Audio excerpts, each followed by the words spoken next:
Hello. I haven't spent any time in the garden since October. I've been busy with other things. We've had so much rain, the grass has been waterlogged a lot of the time. There is now much mud and moss. In the spring, I'm going to rotivate and reseed. The sweet peas have dried out and slumped. Next to the cornice and a small hollyhock, there is one lonely daffodil from the previous years. In the bulb trough, the cyclamen faded as the crocuses started to show.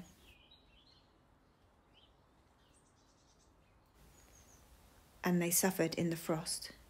The spring bulbs are growing quickly. It's time to take off the chicken wire.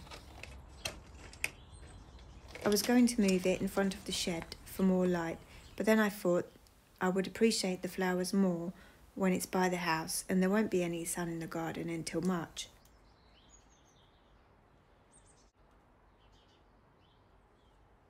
Now I can see this tiny snowdrop. The more I look, the more I see. There's another one.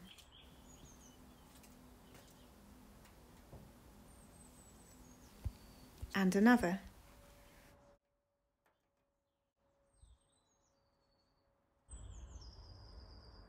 The later flowering Mahonia has 3 blooms this year. There is some frost damage on the leaves.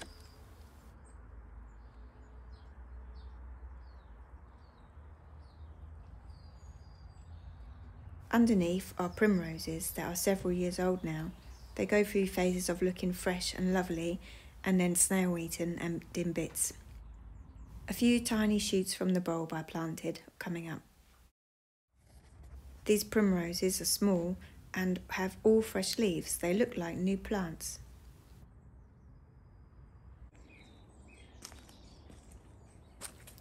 Down the garden, the stepping stones are covered in mud.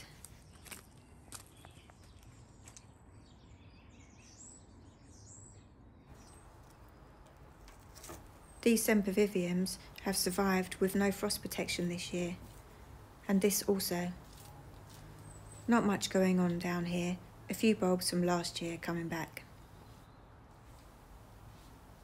In the green tub, I planted very late, on the 6th of December, all of my leftover bulbs.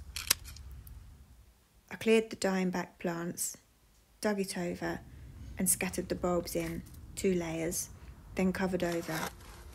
I put the greens back on top to deter the animals. Seems to have worked.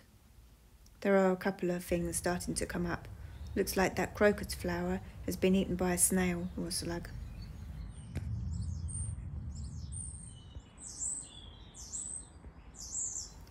Time to clear away these old sweet peas. First of all, I removed the canes.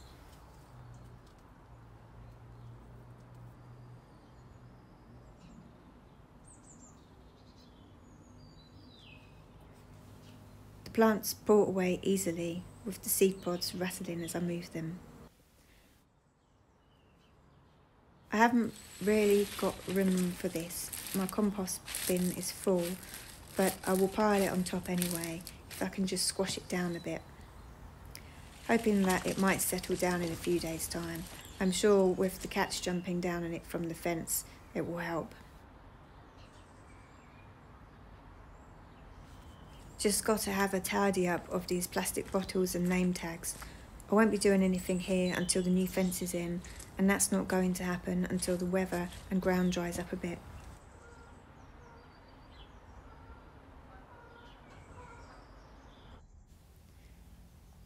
The snowdrops and crocuses are already looking brighter in their new location without the cage on.